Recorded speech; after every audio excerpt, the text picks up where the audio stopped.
You have exactly 60 seconds to move to economy, or these cuffs go around your wrists. The handcuffs caught the overhead LED lights as Captain Marcus Rivera unclipped them from his belt, letting them dangle inches from Dr. Amara Cole's face. The steel gleamed like a promise of humiliation, swinging slowly in the recycled air of the first-class cabin.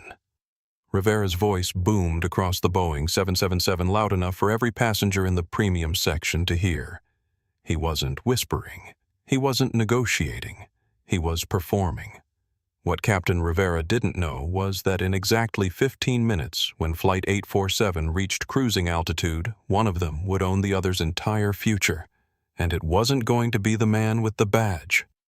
Before we dive into this story, tell me where you're watching from.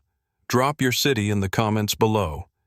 And if this moment made you stop scrolling the way it stopped every passenger in that cabin, smash that subscribe button and give this video a like. Trust me, you're going to want to see how this ends.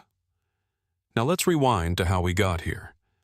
The storm over Chicago's O'Hare International Airport was relentless, hammering Terminal 3's glass walls with sheets of rain that sounded like machine gun fire.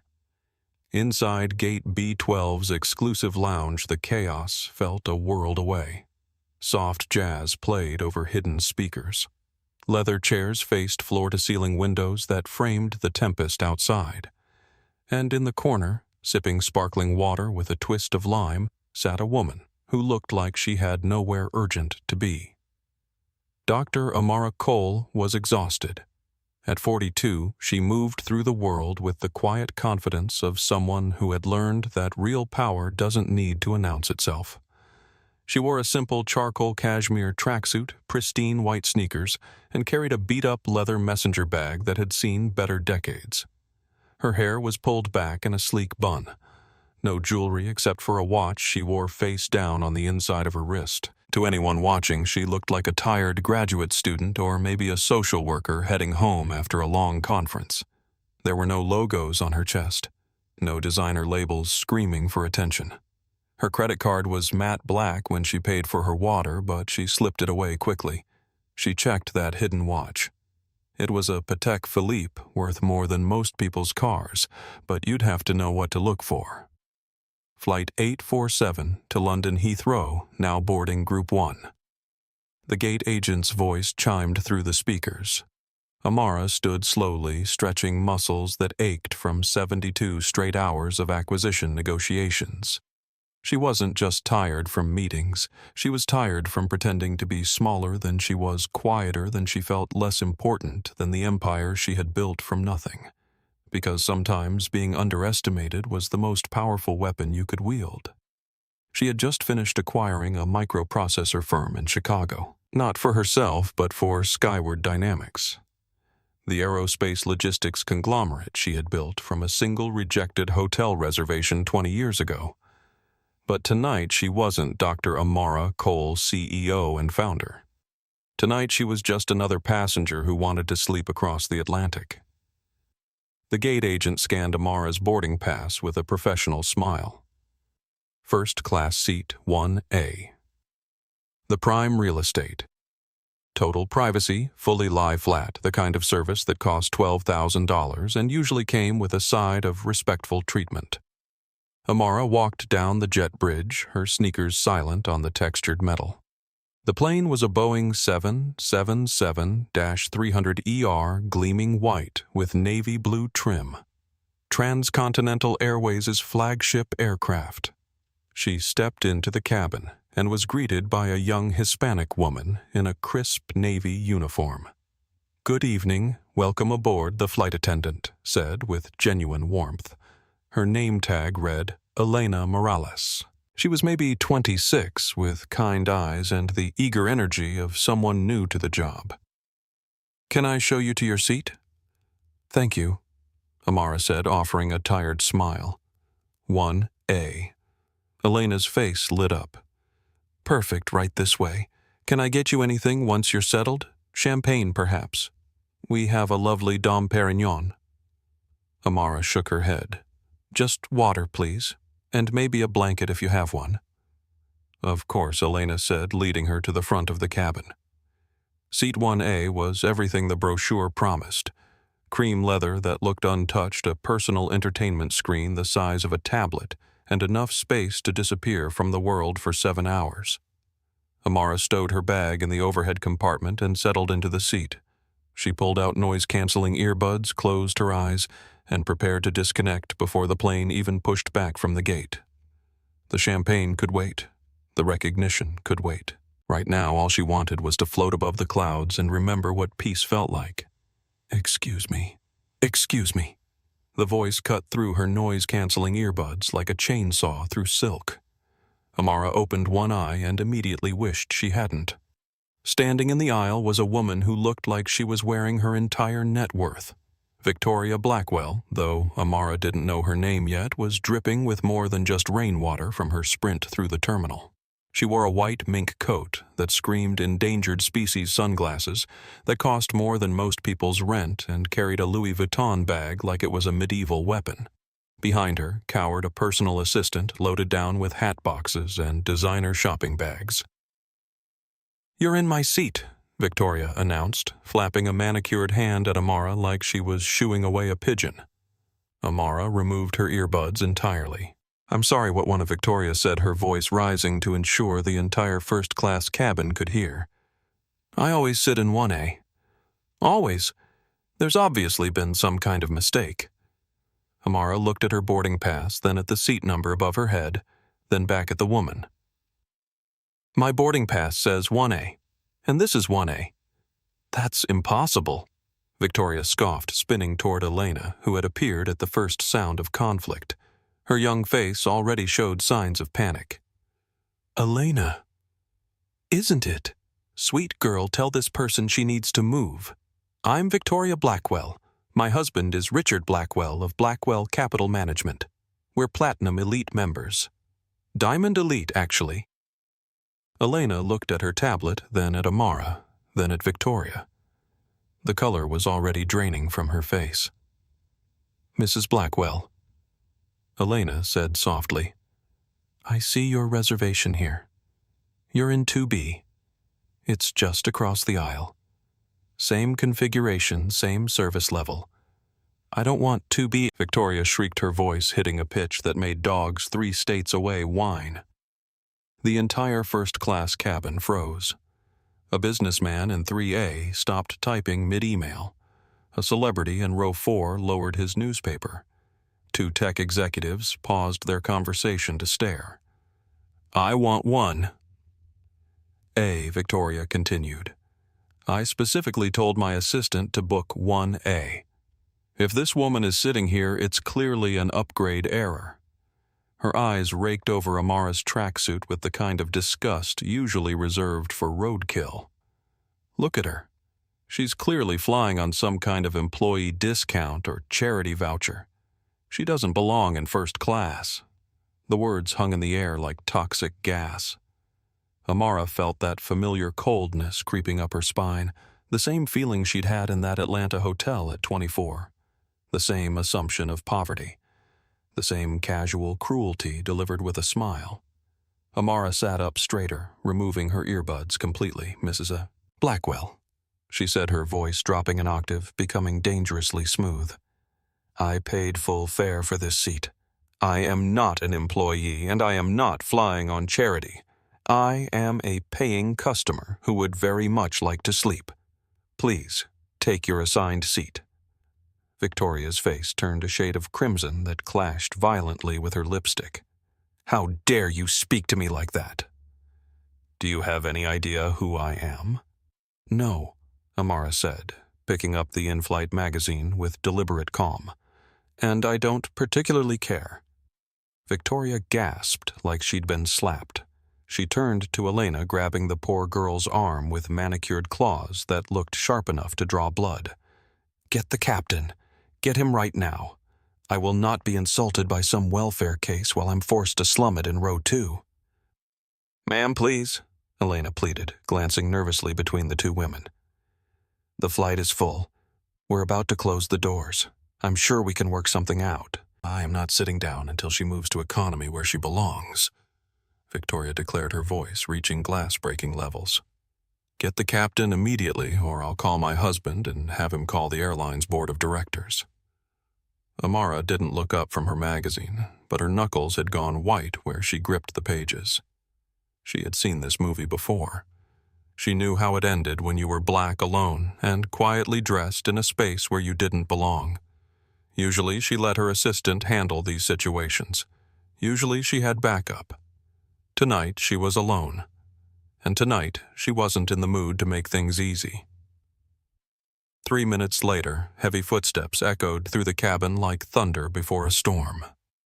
Captain Marcus Rivera emerged from the cockpit with the kind of presence that demanded attention.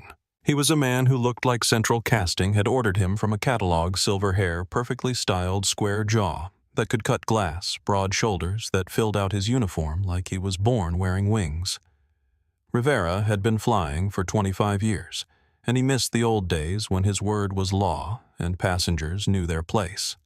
He adjusted his tie, his dark eyes immediately finding Victoria Blackwell. He recognized the type: wealthy, loud, connected, and likely to file the kind of complaint that would get union reps calling him at home. Then he looked at Amara. He saw the tracksuit. He saw the worn messenger bag. He saw the skin color. His mental calculation was instantaneous, automatic, and completely wrong. "What seems to be the problem here?" Rivera boomed, his voice carrying enough authority to reach the back of business class. Captain Victoria cried out, pressing a hand to her chest like she was having palpitations. "Thank God you're here. This woman, this squatter, is refusing to vacate my seat. I have a medical condition. I need the bulkhead. And she's being incredibly aggressive. I feel threatened." Rivera turned his gaze to Amara. She didn't shrink under his stare. She met his eyes with a level, unblinking calm that should have been his first warning that he was walking into a minefield. Ma'am Rivera said, his tone dripping with the kind of condescension that made Amara's teeth ache. "I need to see your boarding pass." Amara held out her phone. The screen clearly displayed Cole Amara. "Flight 847, seat 1A. Rivera glanced at it, then looked back at her with the kind of smile that wasn't really a smile. "There's obviously been a computer glitch. Mrs. Blackwell is a Diamond Elite member. We prioritize our loyalty members." "I purchased this ticket 3 weeks ago," Amara said, her voice steady as a rock. "First class, fully flexible, non-refundable. The price was $12,000. There is no glitch, no..." Rivera leaned in, invading her personal space with the practiced ease of someone who had spent decades intimidating people into compliance. He lowered his voice to a stage whisper designed to humiliate. "Listen, I don't know how you ended up in first class. Maybe you used miles. Maybe you know someone at the gate. But we have a paying customer who needs this seat, and I'm going to need you to grab your things and move to row 34. We have a middle seat available." The audacity of it hit the cabin like a physical force. Amara slowly closed her magazine and set it in her lap. "Let me understand you correctly, Captain Rivera," she said, reading his name tag with deliberate emphasis. "You are asking a passenger with a valid first-class boarding pass to move to a middle seat in economy to accommodate another passenger simply because she is loud, and you assume I am not worthy of this seat. I am telling you to move for the safety and order of this flight." Rivera snapped, his authority complex fully activated. "You are causing a disturbance." "I haven't raised my voice once," Amara noted with clinical precision. "Mrs. Blackwell has been screaming for 8 minutes." "Don't get smart with me, sweetheart," Rivera growled. The word "sweetheart" landed like a slap across the cabin. Amara's eyes went completely cold. On this aircraft, Rivera continued puffing out his chest. "I am the final authority. I decide who is a security risk. And right now, your refusal to follow crew instructions is making you exactly that." Victoria smirked from the aisle, crossing her arms triumphantly. She could practically taste victory. "I am not moving," Amara said, each word carved from ice. Rivera's face flushed red. His ego had been bruised in front of a cabin full of witnesses, and he couldn't let this black woman in a tracksuit show him up. He couldn't let her win. He reached for his belt and unclipped a pair of flex cuffs. Standard issue for restraining unruly passengers, though usually reserved for drunk college students or belligerent businessmen. He held them up, letting them catch the light. "Here's how this is going to work," Rivera said, his voice trembling with suppressed rage. "You have 60 seconds to stand up and walk to row 34. If you don't, I will have airport police drag you off this plane. You will be arrested for interfering with a flight crew. You will be placed on the no-fly list, and you will be banned from every airline in this alliance." He leaned closer, close enough that Amara could smell his stale coffee breath. "You will be stranded in Chicago, and you will go to jail." Is this seat really worth a criminal record? That's when time stopped. That's when the handcuffs came out. That's when Captain Marcus Rivera made the biggest mistake of his 25-year career. And that's when Amara Cole decided she was done being underestimated. The handcuffs swayed gently in the recycled air, catching the LED cabin lights like a pendulum counting down to disaster. Around them, the first-class cabin had gone completely silent. Even the hum of the auxiliary power unit seemed muted, as if the plane itself was holding its breath. Amara looked at the steel restraints, then back at Captain Rivera's face. She saw the certainty there, the absolute conviction that he was dealing with someone beneath his authority, someone who would fold under pressure and slink away quietly, leaving his world unchanged and his power intact. What Rivera couldn't see was the 20-year journey that had led to this moment.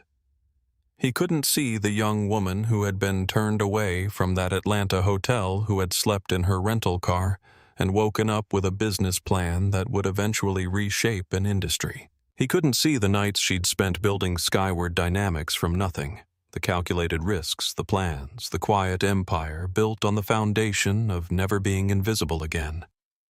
Mrs. Blackwell.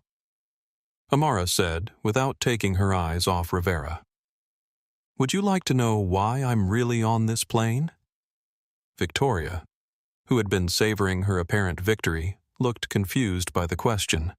"Because you somehow scammed your way into first class?" "No," Amara said, reaching into her messenger bag. "Because I own it." Rivera laughed. Actually laughed. "You own what? The seat?" "The ticket. The plane," Amara said simply. "But to understand how we got here, we need to go back 20 years. Back to when Amara Cole was 24 years old and learned the most valuable lesson of her life. She had just graduated from MIT with a double degree in aerospace engineering and business administration. She was brilliant, ambitious, and naive enough to think that competence would be enough. After a grueling job interview with Boeing in Seattle, she had booked herself into the Grandview Hotel in downtown Atlanta for a celebration dinner. She walked into that marble lobby wearing a Harvard sweatshirt and jeans, exhausted from a red-eye flight and carrying a battered duffel bag. She had a confirmed reservation. She had a credit card with a $5,000 limit. She had every right to be there. The man behind the desk looked her up and down like she was a stain on his marble floor. "I'm sorry," he had said, not sounding sorry at all. "You don't look like someone who would stay here. The system is down. You'll need to come back when the manager is available." Amara had stood there, reservation number in hand, watching white guests check in behind her while she was told to wait. She had finally understood that it didn't matter how smart she was, how qualified she was, or how much money she had. In that moment, she was just a young black woman who didn't belong. She slept in her rental car that night, but instead of breaking her, it forged her. She spent that sleepless night sketching out a business plan on hotel stationery she had grabbed from the lobby. A plan for a company that would treat every customer with dignity. A plan for an empire built on the radical idea that respect shouldn't depend on appearance. Skyward Dynamics started small. Amara used her signing bonus from Boeing to purchase a single cargo plane, not to fly it, but to lease it back to regional airlines. She had studied the industry and realized that most airlines didn't actually own their fleets. They leased everything from holding companies paying monthly fees that added up to billions. She lived in a studio apartment, drove a 15-year-old Honda, and put every penny back into the business. 1 plane became 2. 2 became 5. 5 became a fleet. Within 10 years, Skyward Dynamics was one of the largest aircraft leasing companies in North America. Within 15 years, Amara controlled nearly 40% of the domestic commercial fleet. She didn't just lease planes. She leased hope. Every aircraft that carried her name was a reminder that the young woman who had been turned away from a hotel lobby was now flying passengers around the world. Every lease agreement she signed was a quiet revolution against the situation that had tried to make her invisible. But success brought its own challenges. Amara discovered that being powerful made people treat you differently, and not always in ways she liked. Board meetings became performances where people told her what they thought she wanted to hear. Employees walked on eggshells. Even her friends started acting strange around her wealth, so she developed a habit of traveling incognito. No private jet, no entourage, no designer clothes or obvious wealth signals. She would book commercial flights under her real name and see how airlines treated their customers when they didn't know who was watching. It was market research disguised as humility. Tonight's flight was supposed to be one of those anonymous journeys.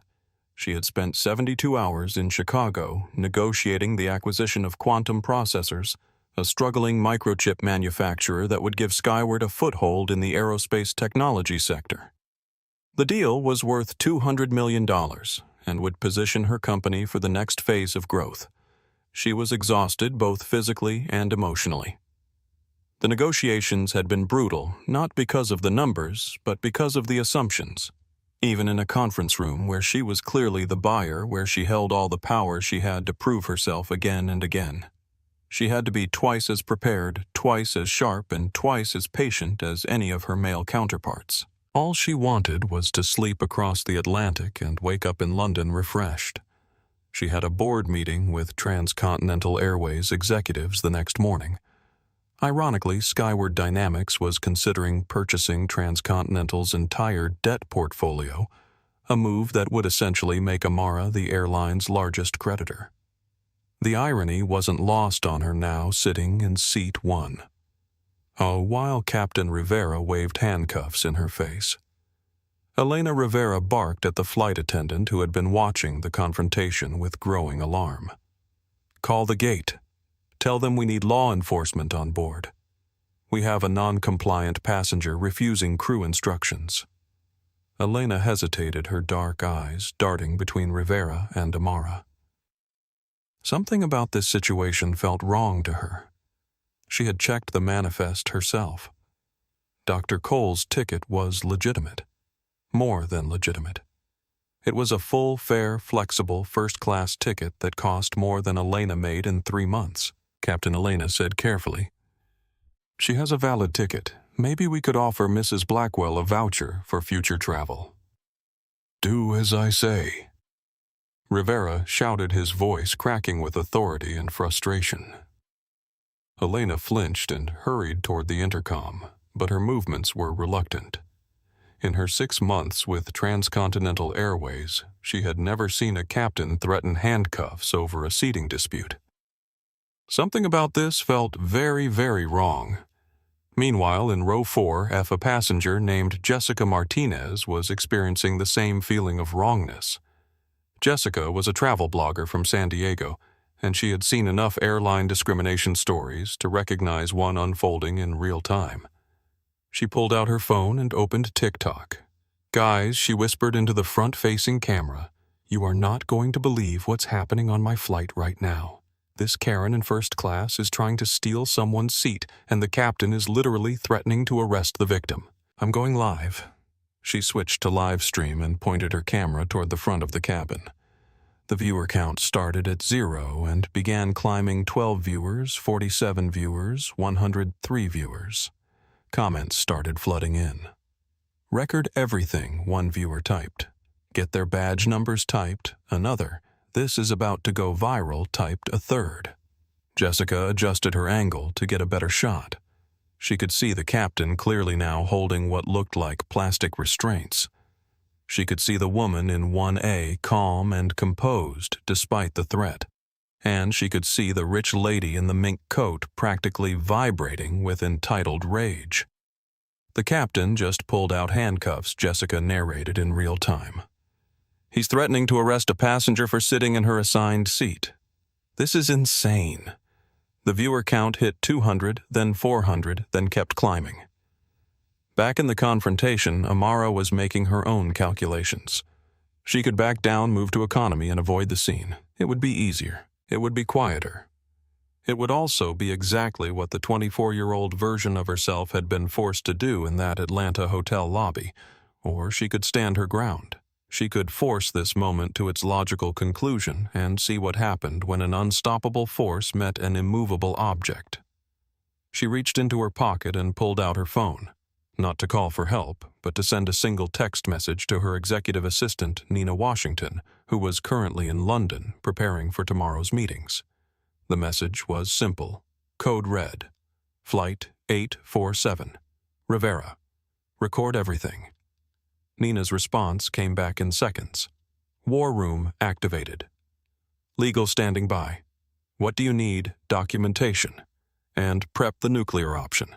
Understood. We're watching. Amara put her phone away and looked up at Captain Rivera. He was still standing there with his handcuffs, still convinced he held all the power in this situation. Still absolutely certain that his authority would triumph over what he saw as a disruptive passenger who didn't know her place. Captain Rivera Amara said, her voice carrying a new quality that made several passengers look up from their phones. "Are you absolutely certain you want to do this?" "You have 30 seconds, Rivera replied, consulting his watch with theatrical precision. 29, 28.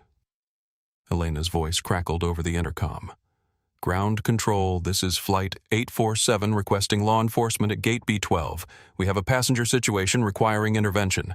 25, 24.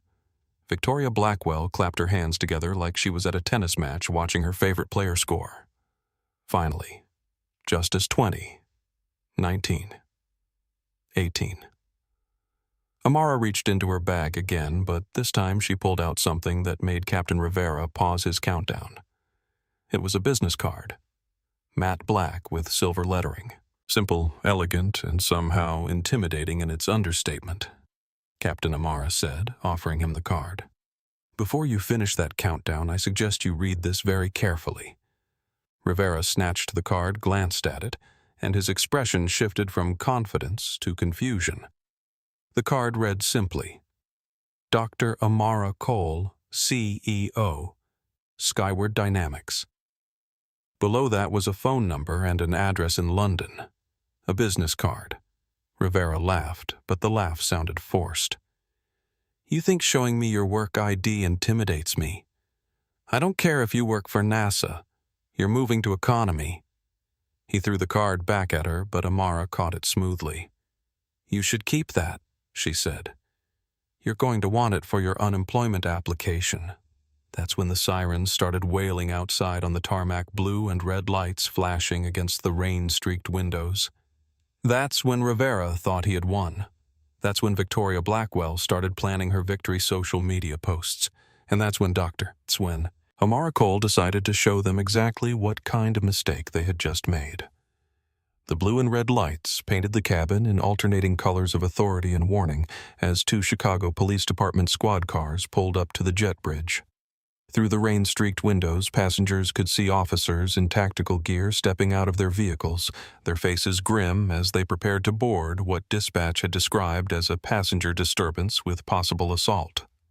Captain Rivera adjusted his tie and straightened his shoulders, preparing to greet law enforcement as the wronged party. He had painted himself as the victim of a disruptive passenger who refused to follow crew instructions. In his mind, the narrative was simple. Problem passenger gets removed, order is restored, flight departs on time. His authority would be vindicated in front of a cabin full of witnesses. What Rivera couldn't see was the storm brewing beyond the aircraft walls. Jessica Martinez's TikTok livestream had exploded past 2,000 viewers and was climbing exponentially. Comments flooded in so fast they were impossible to read. This captain is unhinged. Someone ID. This airline, get his badge number. Karen alert. Karen alert. The hashtags were already forming organically. Flight 847. Justice. Captain Karen First Class Racism. Within minutes, the story would jump from TikTok to Twitter to Instagram, spreading like wildfire across every platform. But Rivera was focused only on the victory he thought was imminent. He had no idea that in the next few minutes he would become the most hated pilot in America. "Ma'am," he said to Amara, his voice dripping with false sympathy, "last chance to do this the easy way. Stand up, collect your belongings, and we can avoid the embarrassment." Amara didn't move. She sat perfectly still, her hands folded in her lap, her expression unreadable. "Captain Rivera, I want you to remember this moment. I want you to remember that I gave you multiple opportunities to reconsider." "The only thing I'll remember," Rivera replied, "is a disruptive passenger who learned that actions have consequences." Victoria Blackwell was practically bouncing on her toes with excitement. She could already imagine the story she would tell at the country club. How she had stood up to some welfare queen trying to steal her seat. How the captain had backed her up. How justice had prevailed at 30,000 feet. "This is what happens," Victoria announced loudly enough for the entire cabin to hear when people don't know their place. Elena Morales stood frozen by the galley, her training manual forgotten. Nothing in 6 months of flight attendant school had prepared her for this. She had checked and double-checked the manifest. Dr. Cole's ticket was legitimate. More than legitimate, it was the kind of full-fare first-class ticket that airlines dream about. But here was her captain, a man with 25 years of experience treating a paying customer like a criminal. Elena pulled out her phone and quietly started recording. Not for social media, but for documentation. If this went sideways, she wanted proof that she had tried to de-escalate. The cabin door hissed open with mechanical finality, and 2 officers stepped aboard. Officer Michael Thompson was a 15-year veteran of the Chicago PD, tall and imposing, with the kind of presence that usually ended conflicts before they began. His partner, Officer Isabella Rodriguez, was smaller but sharper, her dark eyes immediately scanning the cabin for threats and finding none. "Who called this in?" Thompson asked, water dripping from his tactical jacket onto the pristine carpet. "I did," Rivera announced, stepping forward with the bearing of a man who expected immediate support. "Captain Marcus Rivera, we have a passenger refusing to follow federal crew instructions. She's been verbally aggressive and is now refusing to move to her assigned seat." Officer Rodriguez looked past Rivera to where Amara sat quietly in 1A.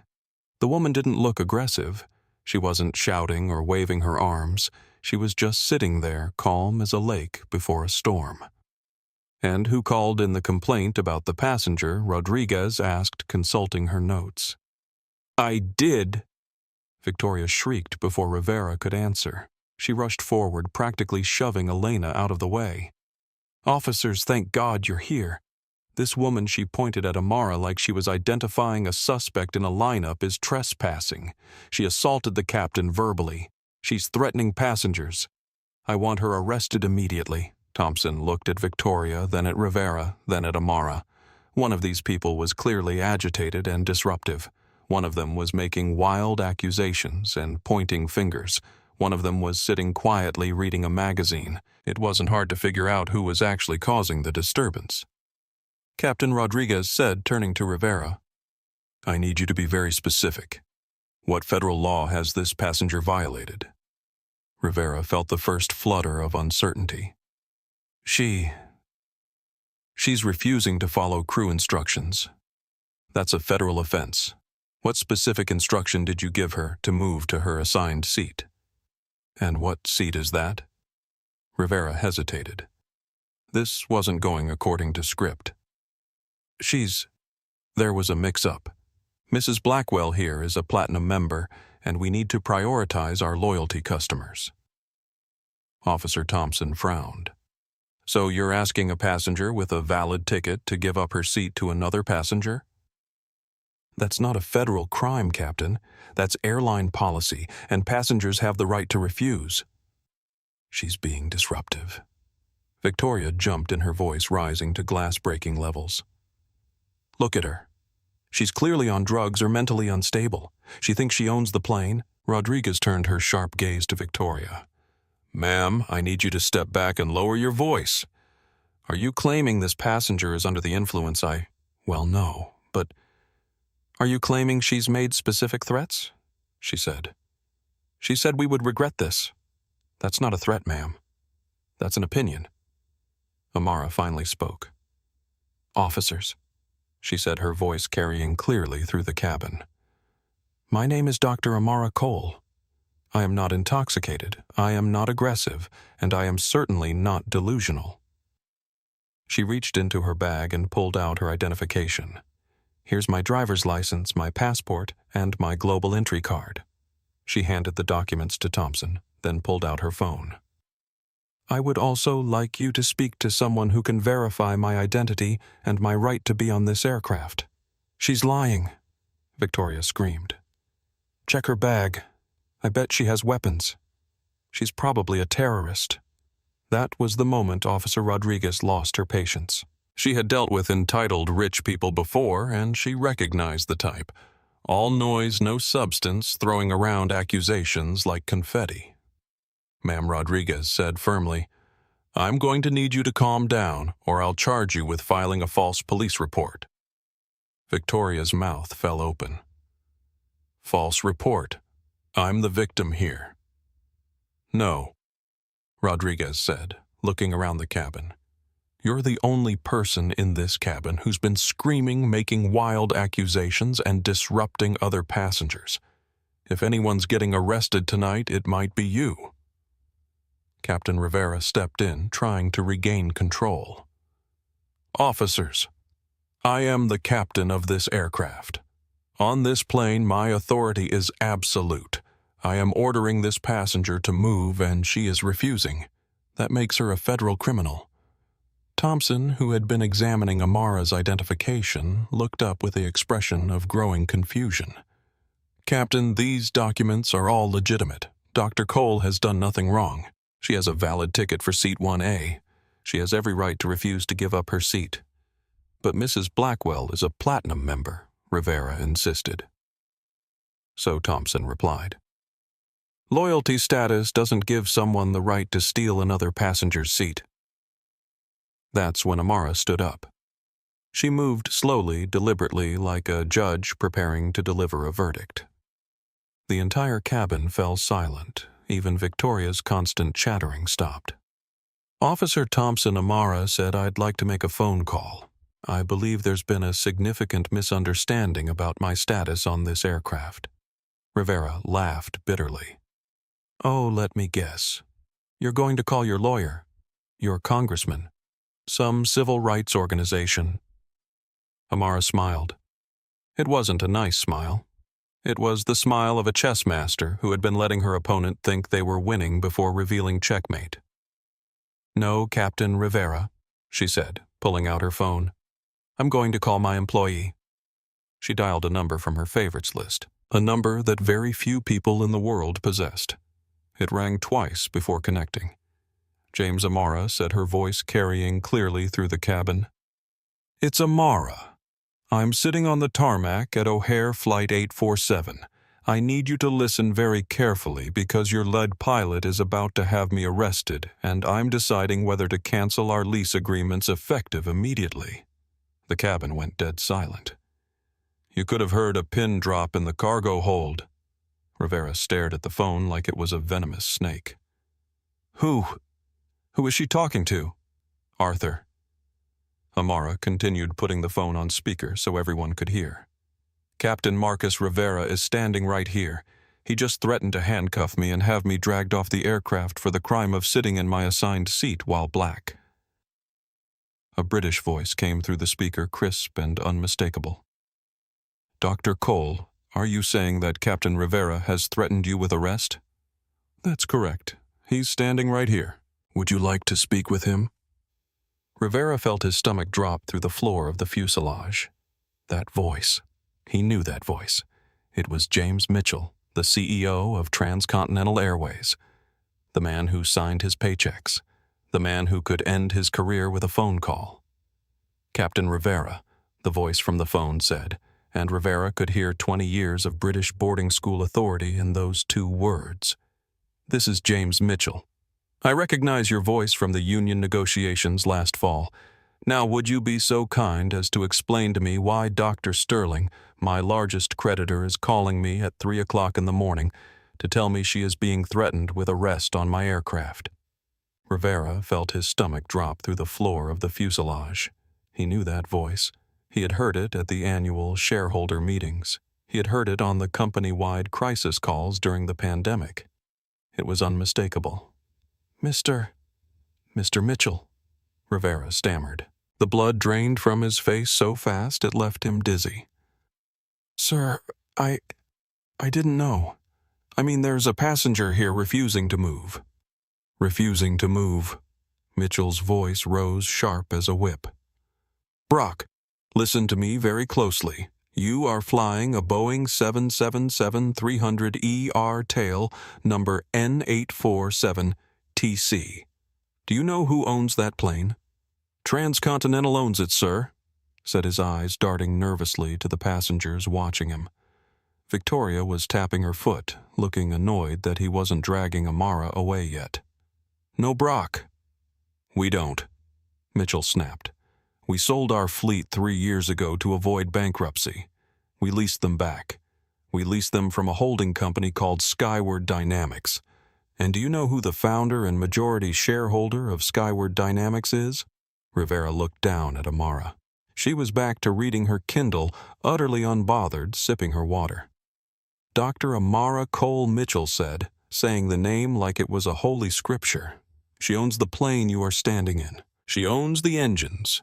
She owns the seat you are trying to kick her out of. And more importantly, she holds $200 million of our corporate debt. If she decides to declare us in default of our goodwill clause, which you are currently violating, Transcontinental ceases to exist by Monday morning. Do you understand me? Rivera's mouth opened and closed like a fish on a dock. He couldn't breathe. The air in the cabin felt hot, suffocating. He looked at the woman in 1A. She wasn't a passenger. She was his landlord. She was his boss's boss. Rivera choked. Fix this, Mitchell hissed. Fix this right now, or don't bother landing that plane. If she gets off that aircraft in handcuffs, you won't just be fired, Rivera. I will personally sue you for every penny of damages she inflicts on the airline. Put her back on. Rivera lowered the phone slowly. He felt like he was going to vomit. His 30-year career, his pension, his status, it was all hanging by a thread held by the woman he had just called sweetheart. Well, Victoria Blackwell barked, stepping into the aisle again. What did the supervisor say? Is she moving? The police are here. Look. She pointed out the window. 2 squad cars had pulled up to the jet bridge stairs. The flashing blue lights illuminated the rain-slicked tarmac. Victoria turned to the rest of the cabin, clapping her hands. Finally, justice. This is what happens when you don't know your place. Rivera handed the phone back to Amara with a shaking hand.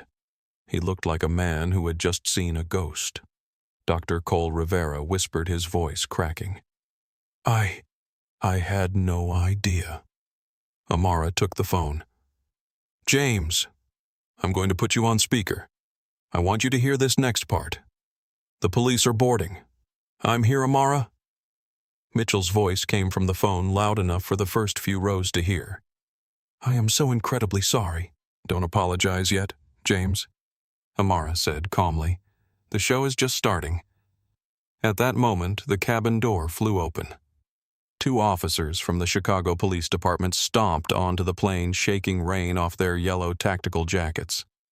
Officer Miller was a tall, imposing man with a buzz cut, and Officer Jiang was sharper, scanning the cabin with practiced eyes. They were not smiling. An unruly passenger call at a busy airport during a storm was the last thing they wanted to deal with. Who called it in?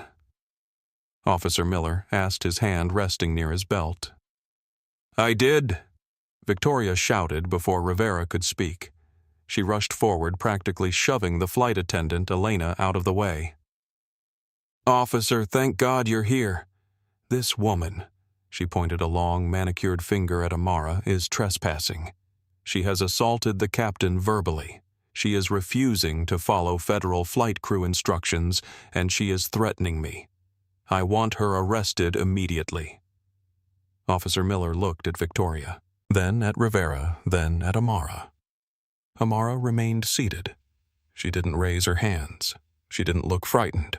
She simply placed her phone, still connected to the CEO of the airline, on the cocktail table next to her. Captain Officer Jang said, turning to Rivera, Is this accurate? Is this passenger a security threat?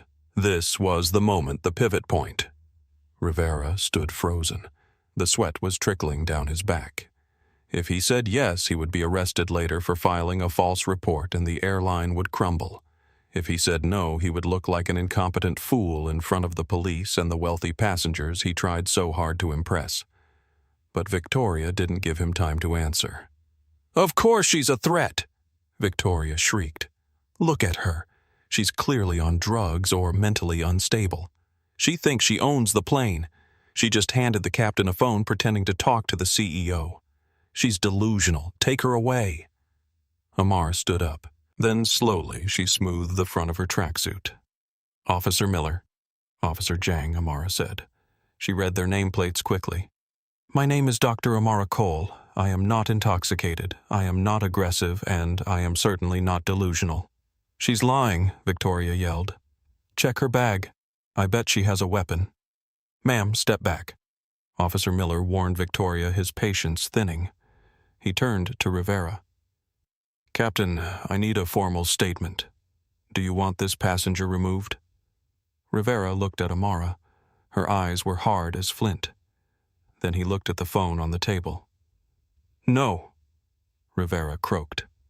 The cabin went silent. Victoria's jaw dropped. Excuse me, Victoria gasped. What did you say I said? No, Rivera said louder this time, though his voice shook. There has been a misunderstanding. The passenger in 1A is not a threat. She has every right to be here. What are you talking about? Victoria exploded. You just told me you were going to drag her off. You called the police. You said she was a security risk. I was wrong, Rivera said, staring at his boots. The humiliation was burning him alive. I made a mistake. You made a mistake. Victoria laughed hysterically. You don't make mistakes. You are the captain. This woman has clearly threatened you. Officer, she probably has a bomb. She's blackmailing him. Do your job. Officer Jang stepped forward, looking closely at Amara. Ma'am, do you have ID? I do, Amara said. She reached into her pocket again. Careful, Victoria screamed. Amara pulled out her wallet and handed her driver's license and her global entry card to the officer. Then she pulled out the black titanium corporate card again. Officer Amara said, I would also like you to speak to the gentleman on the speakerphone. That is James Mitchell, CEO of Transcontinental Airways. Officer Jang leaned down. Hello, officer. Mitchell's voice boomed. This is James Mitchell. I can verify Dr. Cole's identity. I can also verify that if anyone is removed from this plane, it should be the captain for incompetence or the screaming woman in the aisle for disturbing the peace. Victoria looked like she had been slapped with a wet fish. She looked from the phone to the captain. This is a trick, Victoria whispered. It's a recording. It is not a trick, Mrs. Blackwell, Amara said. She took a step towards the aisle. Amara looked at the captain. Captain Rivera, Perhaps you should explain to the police and Mrs. Blackwell why you can't arrest me. Tell them about the lease." Rivera looked up, his eyes pleading for mercy. Amara gave him none. "Tell them she commanded." Dr. Cole Rivera gulped, addressing the cabin. "Dr. Cole represents Skyward Dynamics. She owns the holding company that leases this aircraft to our airline." A murmur rippled through the first-class cabin. The businessman in 3A lowered his glasses. The celebrity in 4F sat up. "She owns the plane," someone whispered. Essentially, Rivera admitted defeated. "She is the owner of the aircraft." Amara turned her gaze to Victoria. "I don't just sit in seat 1, Mrs. Blackwell. I approved the purchase order for the leather you are standing next to. I signed the contract for the engine maintenance that will keep you safe over the Atlantic, and I currently hold the financial fate of this entire airline in my portfolio." Amara took a step closer to Victoria. The socialite shrank back, clutching her Louis Vuitton bag. So Amara continued, her voice dangerously low. "When I told you I wasn't moving, it wasn't because I was stubborn. It was because you are a guest in my house, and you have been a very, very rude guest." Victoria's face crumpled.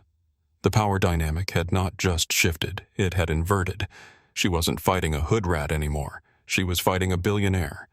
But Victoria stammered, trying to salvage her pride. "But I'm a Diamond member. My husband is Richard Blackwell." Amara tilted her head. "Richard Blackwell, the plastic surgeon based in the Gold Coast." "Yes," Victoria said, latching onto her husband's name like a life raft. "He is one of the most prominent surgeons in Chicago. We are very powerful people." Amara smiled. It wasn't a nice smile. It was the smile of a predator who had just realized the prey was already trapped. "Officer Miller," Amara said, turning to the policeman, "you can file a report saying the captain made an error in judgment. There is no threat, however." She paused, looking at Victoria. "I believe there is a new issue." "What issue?" Officer Miller asked, confused but sensing the drama. Amara pulled out her phone again. She tapped the screen a few times. "I just accessed my asset management dashboard," Amara said casually. "It seems Skyward Dynamics also has a healthcare investment division. We specialize in buying distressed medical debt and commercial property loans." She turned the screen to face Victoria. "Does your husband practice at 200 Lakeshore Drive?" Amara asked. Victoria went pale. "Yes." "Why?" Because Amara said, her voice ringing with finality. "My firm bought the commercial mortgage for that building 3 months ago, and if I recall correctly, the Blackwell Clinic is 3 months behind on their payments. We were planning to offer a grace period." Amara tapped the screen. "Cancel grace period. Initiate foreclosure." "Oops," Amara said. "I think I just evicted your husband." Victoria let out a strangled sound. Half gasp, half sob. You can't do that," Victoria shrieked. "I just did," Amara replied. "Now I believe you are the one causing a disturbance. You've delayed this flight by 20 minutes. You've harassed a passenger. You've wasted police resources." Amara looked at Captain Rivera. "Captain, since you were so eager to use those handcuffs earlier, I believe you have a disruptive passenger in the aisle who is refusing to take her assigned seat and is harassing the owner of the aircraft. What do you intend to do about it?" Rivera knew he had only one play left to save his job. He had to sacrifice Victoria. He unclipped the handcuffs from his belt again. He looked at Victoria, his face hard. Mrs. Blackwell Rivera said, "I'm going to need you to grab your things." The air in the cabin was thick enough to choke on. Captain Brock Rivera stood with the handcuffs in his right hand, the cold steel catching the overhead LED lights. He looked at Victoria Blackwell, the woman he had been ready to defend with his career just 10 minutes ago. Now she was the anchor dragging him down to the bottom of the ocean. Mrs. Blackwell Rivera repeated his voice, devoid of the swagger he'd had earlier. It was hollow now, the voice of a man trying to survive. "You are disrupting a federal flight. You have delayed departure. You have harassed a priority passenger. I am ordering you to deplane." Victoria stared at him, her mouth agape. Her brain couldn't process the reversal. In her world, money bought immunity. In her world, the loud voice won. She looked at Amara, who was calmly sipping her sparkling water again as if she were watching a mildly interesting documentary on TV. You traitor!" Victoria screeched, swinging her Louis Vuitton bag at Rivera. The heavy brass buckle connected with the captain's shoulder with a dull thud. That was the mistake that sealed her fate. Assault Officer Miller barked. He moved with surprising speed for a man of his size. He stepped between Rivera and Victoria, grabbing Victoria's wrist in a grip that didn't allow for negotiation. "Get your hands off me!" Victoria screamed, thrashing like a trapped animal. "Do you know who I am? I am a Blackwell. I will sue the police department. I will have your badges. Ma'am, you are under arrest for assault and interfering with a flight crew," Officer Miller said, spinning her around. Victoria fought. She kicked out her heel, catching the edge of Amara's seat. Amara didn't flinch. She just watched. Rivera stepped back, rubbing his shoulder. He looked at the handcuffs in his own hand, then at the police officer's cuffs. He realized with a sickening jolt that he had almost used his cuffs on the woman who signed his paychecks. He quickly clipped them back onto his belt, trying to make them disappear. "Turn around," Officer Jang commanded, assisting his partner. Victoria was weeping now, angry, ugly tears of humiliated rage. "Richard! Call Richard!" she wailed to her assistant, who was cowering by the galley, clutching the hat boxes. "Tell him to fix this." The assistant, a timid girl named Chloe, looked at Amara. Amara met her eyes and gave a barely perceptible shake of her head. Chloe looked at her phone. She looked at her screaming boss. Then, in a moment of silent rebellion that had been building for years of abuse, Chloe slowly lowered her phone. She didn't dial. "Hands behind your back," Miller ordered. Click, click. The sound was final. The silver bracelets locked onto Victoria's wrists, pinning her expensive mink coat against her body. "I am a Diamond member," Victoria sobbed, her voice breaking as the reality set in. "You can't do this to a Diamond member." "You're right," Amara spoke up. Her voice cut through the sobbing. "You aren't a Diamond member anymore." Amara tapped her phone screen, which was still mirroring to the bulkhead screen via AirPlay, a feature she had insisted be installed on all Skyward-leased jets. "I just spoke with the Customer Experience VP. Amara said, your status has been revoked, and you are effectively banned from Transcontinental Airways, Delta Air France, and KLM. I believe Spirit Airlines still has seats available for tomorrow morning, though." A stifled laugh erupted from row 3. Victoria whipped her head around, her mascara running down her cheeks in black rivulets. "Move," Officer Miller said, guiding her toward the door. The walk of shame was excruciating. Victoria had to walk past the entire first-class cabin. Every passenger was awake now. Every phone was out. The little glowing screens were like a phalanx of judgment recording every second of her downfall. "Get that camera out of my face," she spat at the celebrity in 4F. "World star," someone whispered from the business class section behind the curtain. As Victoria was dragged past Amara's seat, she stopped. She dug her heels into the carpet. She looked at Amara with pure venom. "You ruined my life," Victoria hissed over a seat. Amara set her water down.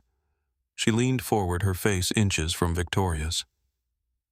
"I didn't ruin your life, Victoria," Amara said softly. "You did. You saw a black woman in a hoodie and you assumed I was trash. You saw a captain and assumed he was your servant. You saw the world as something you owned." Amara paused, her eyes dark and deep. "I didn't take your house because of the seat. I took it because I looked up your husband's practice while you were screaming.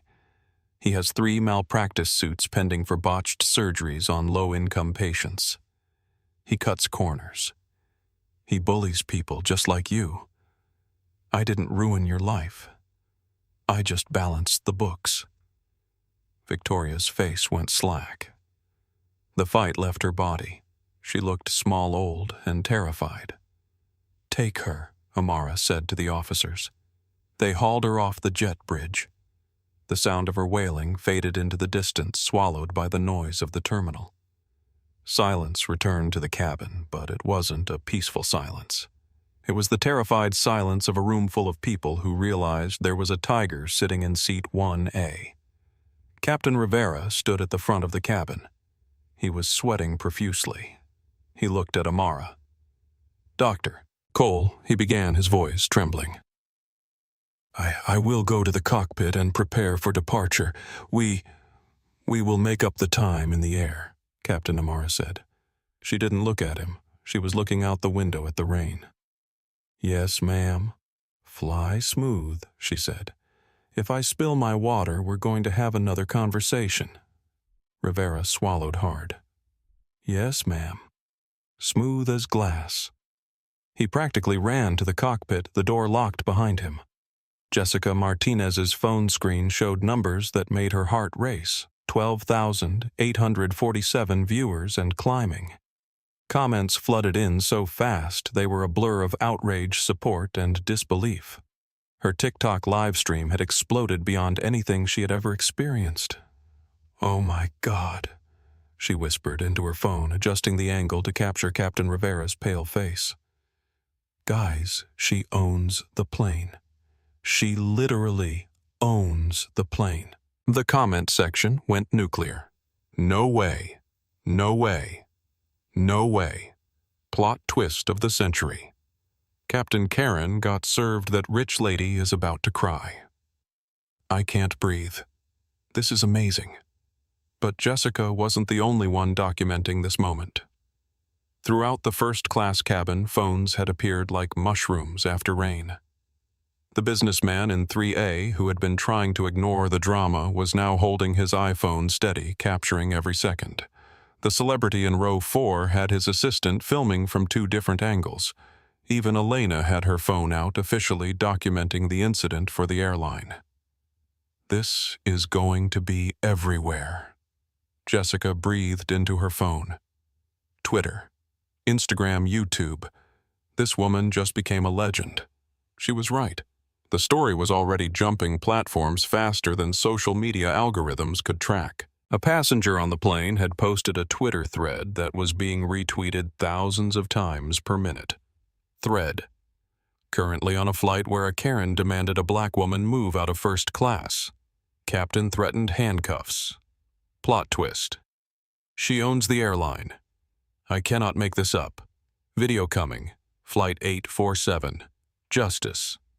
The hashtags were crystallizing. Flight 847 Justice was trending nationally.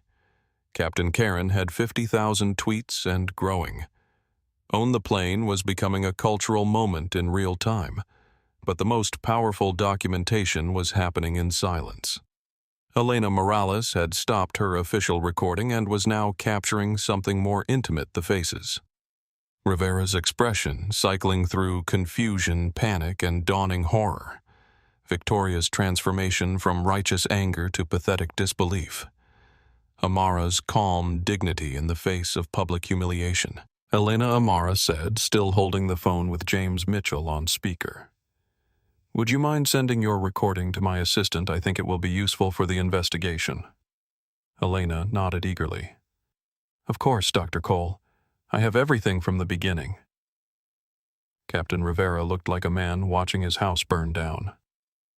25 years of flying a spotless record retirement just 3 years away, all of it crumbling because he had looked at a woman in a tracksuit and made assumptions that would haunt him for the rest of his life.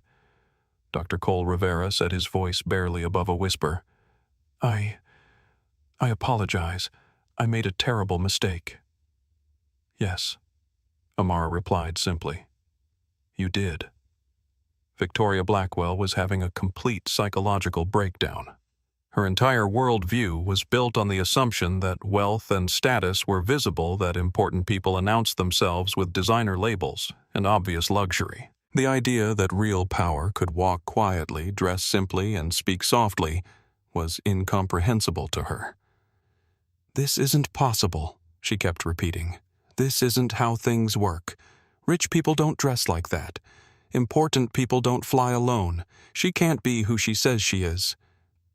Officer Rodriguez was losing patience. "Ma'am, we've verified her identity multiple times. You need to accept reality." But Victoria couldn't accept reality. Instead, she did what entitled people do when their world doesn't make sense. She doubled down on her delusions. "It's a conspiracy," Victoria announced to the cabin. "She's probably part of some elaborate scam. Maybe she hacked the airline's situation. Maybe this is all fake." "Maybe, ma'am." Officer Thompson interrupted. "You need to stop talking. Now." Meanwhile, on Jessica's live stream, the viewer count had crossed 25,000. The comments were evolving from shock to analysis to calls for action. "Someone find the captain's name. Boycott Transcontinental Airways. Get her a Netflix deal. This is why we need body cameras on planes. Where is the news media?" As if summoned by social media. Jessica's phone buzzed with a notification that made her gasp. "Guys," she said into the camera, "CNN just followed me on Twitter. NBC News wants to interview me. This is insane." The story was metastasizing beyond social media into traditional news. Television news producers were scrambling to get crews to O'Hare. Print journalists were calling contacts in the airline industry. Radio hosts were already discussing it on drive-time shows. But the most significant coverage was happening in real time by the passengers themselves. The celebrity in row 4 was live streaming on Instagram to his 2 million followers. The businessman in 3A was sending updates to his investment firm's chat room. A tech executive was already drafting a LinkedIn post about bias in corporate America. Every angle was being captured. Every word was being recorded. Every reaction was being documented. Dr. Cole James Mitchell's voice crackled through the phone speaker. "I need you to know that this incident will be thoroughly investigated. Captain Rivera will be suspended immediately. We will review all of our training protocols, and Mrs. Blackwell will be permanently banned from Transcontinental Airways," James Amara replied. "I appreciate that, but I want you to understand something. This isn't about punishment. This is about change, real change." She stood up and addressed the cabin directly. "Everyone who is recording this," she said, her voice carrying clearly through the space, "I want you to post it. I want you to share it. I want people to see what happens when assumptions meet reality." The passengers nodded, many of them still filming. "But I also want you to remember that this isn't about revenge. This is about making sure it doesn't happen again. To anyone." Captain Rivera, who had been standing in humiliated silence, suddenly spoke up. "Dr. Cole, what can I do? How can I fix this?" Amara looked at him for a long moment. She could destroy him completely. She could ensure he never flew again. She could make him unemployable in the airline industry. The power was entirely in her hands. "Captain Rivera," she said finally, "you can learn, you can grow, and you can help teach others not to make the same mistake you made tonight." Rivera nodded eagerly, grasping at any possibility of redemption. "Anything. I'll do anything." "We'll discuss that later," Amara said. "First, we need to handle the immediate situation." She turned to Officer Rodriguez. "Officers, I believe Mrs. Blackwell has been disruptive enough for one evening. She's delayed this flight by over an hour, filed false police reports, and made threats against other passengers. What are my options?" Rodriguez smiled grimly. "Well, ma'am, disrupting a flight is a federal offense. Filing false police reports is a crime. And if she's made specific threats that could be harassment or intimidation." Victoria's face went white. "You can't arrest me. I'm the victim here. I have connections. I know people." "The only person you're going to know," Rodriguez replied, is your lawyer. As if on cue, Victoria's phone began ringing. She looked at the screen and her face crumpled. It was her husband, Richard Blackwell. Someone had already sent him the videos. Someone had already told him that his wife was trending on social media for all the wrong reasons. Richard Victoria answered the phone, her voice small and scared. Even through the phone, everyone could hear Richard Blackwell shouting, pleaded. She was in my seat. She was being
Pleaded. She was in my seat. She was being aggressive. The captain agreed with me. More shouting from the phone.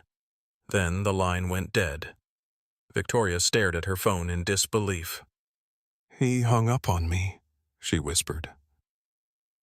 That's when Officer Thompson stepped forward with handcuffs, real ones, not the flex cuffs Rivera had threatened Amara with.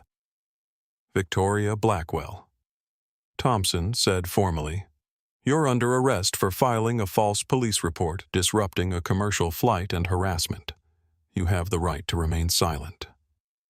The cabin erupted in cheers and applause. Jessica's live stream viewer count hit 50,000 as she captured Victoria being led off the plane in handcuffs. The rich socialite who had started this confrontation demanding respect was now crying mascara tears as she was escorted down the jet bridge in plastic restraints. "This is unreal," Jessica narrated to her audience. "This is literally the most insane thing I have ever witnessed. This woman owns the airline and she just had the Karen arrested." But the story wasn't over. As the police led Victoria away, her assistant, a young woman named Madison, who had been cowering behind the hat boxes the entire time, made a decision that would provide the final punctuation to this viral moment. Madison pulled out her phone and started deleting photos. Photos of Victoria being racist at restaurants. Photos of her mistreating service workers. Photos of her making entitled demands and throwing tantrums when she didn't get her way. But instead of hiding them, Madison began posting them. To Instagram, to Twitter, to TikTok. Years of documenting her boss's bad behavior originally for protection, now becoming evidence of a pattern. "Victoria Blackwell is trending Madison" typed in her caption, and it's about time. This is who she really is. The additional evidence sent the story into the stratosphere. This wasn't just about one incident on one plane.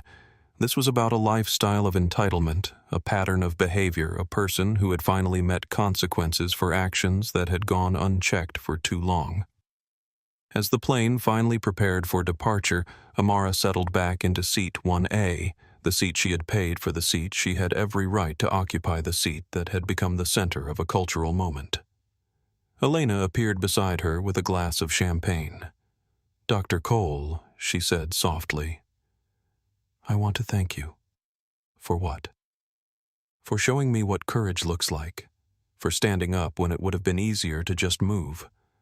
For turning this into something bigger than just a seat assignment."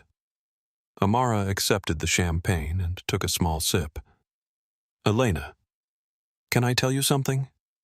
"Of course." 20 years ago, I was turned away from a hotel because I didn't look like I belonged there. I slept in my car that night. But instead of letting it defeat me, I used it as fuel. I built a company that now serves millions of passengers. I created thousands of jobs. I changed an industry. She gestured toward the window where ground crews were preparing for departure. None of this was about getting revenge on Captain Rivera or Mrs. Blackwell. It was about making sure that 20 years from now, another young black woman doesn't have to sleep in her car because someone decided she didn't belong. Elena's eyes filled with tears. "You didn't just keep your seat tonight. You made space for everyone who comes after you." As the Boeing 777 finally pushed back from the gate, Jessica Martinez was wrapping up her live stream. The viewer count had peaked at 73,000 concurrent viewers. The video would eventually be viewed over 10 million times across all platforms. "I don't know how to end this," Jessica told her audience. "I got on this plane thinking I was just going to London for vacation. Instead, I witnessed something that's going to be talked about for years." She paused, looking towards seat 1A, where Dr. Amara Cole was finally getting the peaceful flight she had paid for. "I guess the lesson is never judge someone by how they dress. Never assume someone doesn't belong somewhere just because they look different. And always remember that the quiet person in the corner might be the most powerful person in the room." The plane climbed into the storm clouds over Lake Michigan, carrying its passengers toward London and carrying a story toward immortality. The Boeing 777 leveled off at 37,000 feet, and the cabin lights dimmed to their cruise setting. Most passengers had finally settled into the rhythm of the transatlantic flight, but the energy in first class remained electric. The incident had transformed what should have been a routine red-eye into something that would be remembered and retold for years. In seat 1. A doctor. Amara Cole finally had the quiet moment she had been seeking all evening. She reclined her seat, pulled up the soft cashmere blanket Elena had provided, and tried to process what had just happened. But even as the immediate crisis had passed, Amara knew this was far from over. The real consequences were just beginning. Her phone buzzed with a text from Nina Washington, her executive assistant in London War Room, fully activated. "Legal team standing by.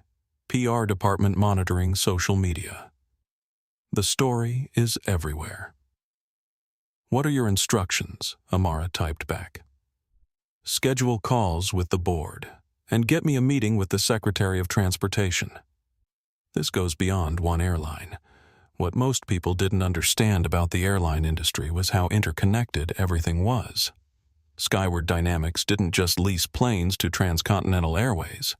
They had relationships with Delta, United American, Southwest, and dozens of international carriers. A discrimination incident at one airline could trigger scrutiny across the entire industry. Captain Rivera had returned to the cockpit, but Amara could see him through the partially open door. He was slumped in his seat, staring at the instrument panel without really seeing it. His first officer, David Park, kept glancing at him with a mixture of pity and disbelief. Captain David said quietly, "Are you sure you're okay to fly? I can take the approach into Heathrow if you need me to." Rivera shook his head. "I'm fine. Just processing." But he wasn't fine. In the span of 30 minutes, Rivera had gone from confident authority figure to industry pariah. He had threatened the wrong person, made assumptions that revealed his deepest biases, and done it all in front of cameras that had broadcast his humiliation to the world. His phone, which he had left in the cockpit during the confrontation, showed 47 missed calls and 200-plus text messages. Most were from friends and family who had seen the videos. Some were from reporters seeking comment. A few were from union representatives asking for his side of the story. One text stood out from the others. It was from his daughter Maria, a college senior studying social justice at Northwestern. "Dad, please tell me this video isn't real. Please tell me you didn't do this." Rivera stared at that message for a long time before turning his phone face down. He couldn't respond because he didn't know what to say. How do you explain to your daughter that you had become the villain in a story about prejudice and power? Meanwhile, in the main cabin, passengers were dealing with their own reckonings. The businessman in 3A, whose name was Robert Chen, had been filming because he thought he was documenting a typical airline tantrum. Instead, he had captured a masterclass in quiet power. He was already drafting an email to his diversity and inclusion officer about implementing bias training at his investment firm. The celebrity in row 4, a British actor named Christopher Hayes, was experiencing something more personal. He had stayed silent during the confrontation, not wanting to get involved in what he thought was a minor seating dispute. Now he realized he had witnessed discrimination and done nothing to help. The guilt was eating at him. He unbuckled his seatbelt and walked to the front of the cabin. Elena intercepted him before he could reach Amara's seat. "Excuse me," Christopher said quietly. "I was wondering if I could speak with Dr. Cole for a moment." Elena glanced at Amara, who nodded. Christopher approached seat 1A with the nervous energy of someone who wanted to apologize but didn't know how.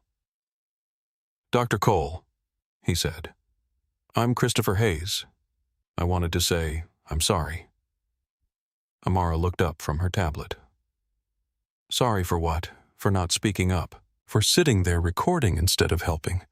I saw what was happening and I did nothing." Amara studied his face. She saw genuine remorse, the kind that could lead to real change. "Mr. Hayes, what would you have done differently?" "I would have stood up. I would have told the captain he was wrong. I would have used my platform to support you instead of just documenting your humiliation. And what will you do differently next time?" Christopher met her eyes. "I'll speak up. I'll use my privilege to protect people who are being targeted. I won't be a passive bystander anymore." Amara smiled, the first genuine smile she had shown all evening. Then this night wasn't wasted. Christopher returned to his seat, but not before posting something on his Instagram account that had 3.2 million followers. "I just witnessed something that will change how I see my responsibility as a public figure. Sometimes the most powerful thing you can do is speak up when someone else can't. I failed tonight, but I won't fail again. Flight 847 Justice." The post would be shared 100,000 times within the hour. But the most significant conversation happening on the plane was between Dr. Amara Cole and James Mitchell, the CEO of Transcontinental Airways. They had moved their discussion to a secure messaging app away from the public spectacle. Amara Mitchell typed, "I need you to know that this goes beyond Rivera.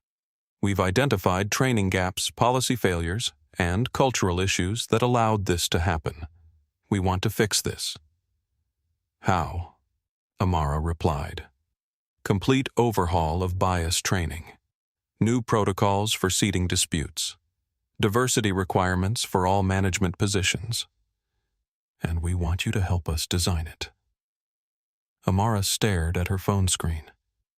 This was the moment she had been working toward for 20 years. Not revenge against individuals, but change in the industry itself. "I'll need complete access to your training materials, incident reports, and customer complaint data for the last 5 years, she typed back. "Done. I'll need authority to interview crew members, review policies, and observe training sessions. Done. And I'll need a commitment that this won't end when the news cycle moves on. Real change takes years, not weeks." You have my word." Amara leaned back in her seat and looked around the cabin. Jessica Martinez was finally ending her live stream after nearly 3 hours of broadcasting. Elena was serving passengers with a new confidence, knowing she had done the right thing. Even the other flight attendants seemed to be moving differently, with more awareness of how their actions might be perceived. Change was already happening, but the biggest change was still to come.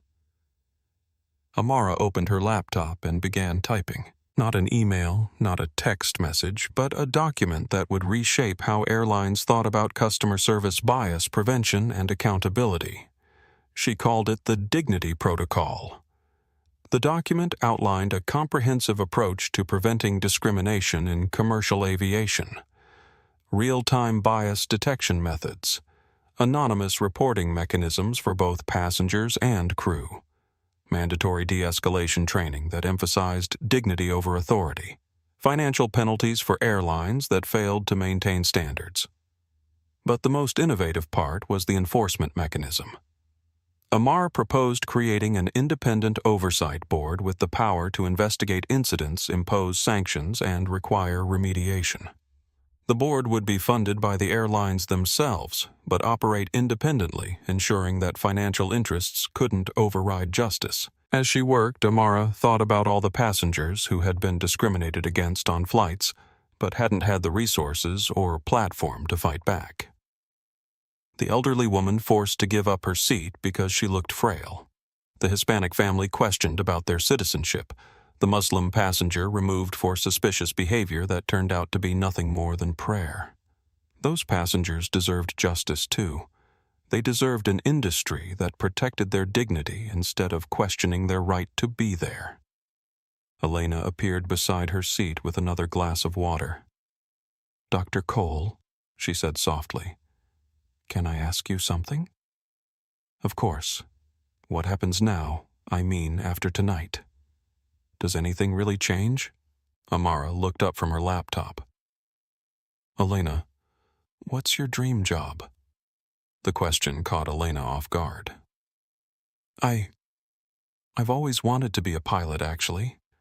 But flight school is expensive and I'm supporting my family, and what if I told you that by next month there would be a scholarship program specifically for airline employees who want to become pilots?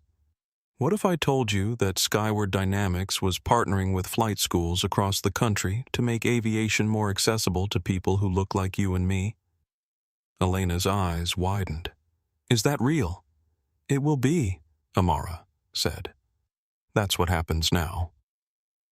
6 hours into the flight, as they crossed over the Atlantic, Jessica Martinez posted her final update of the evening.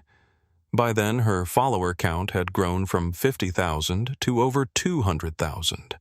News outlets around the world were picking up the story. The hashtag Flight847Justice was trending in 12 countries. But more importantly, the conversation had evolved beyond just this one incident.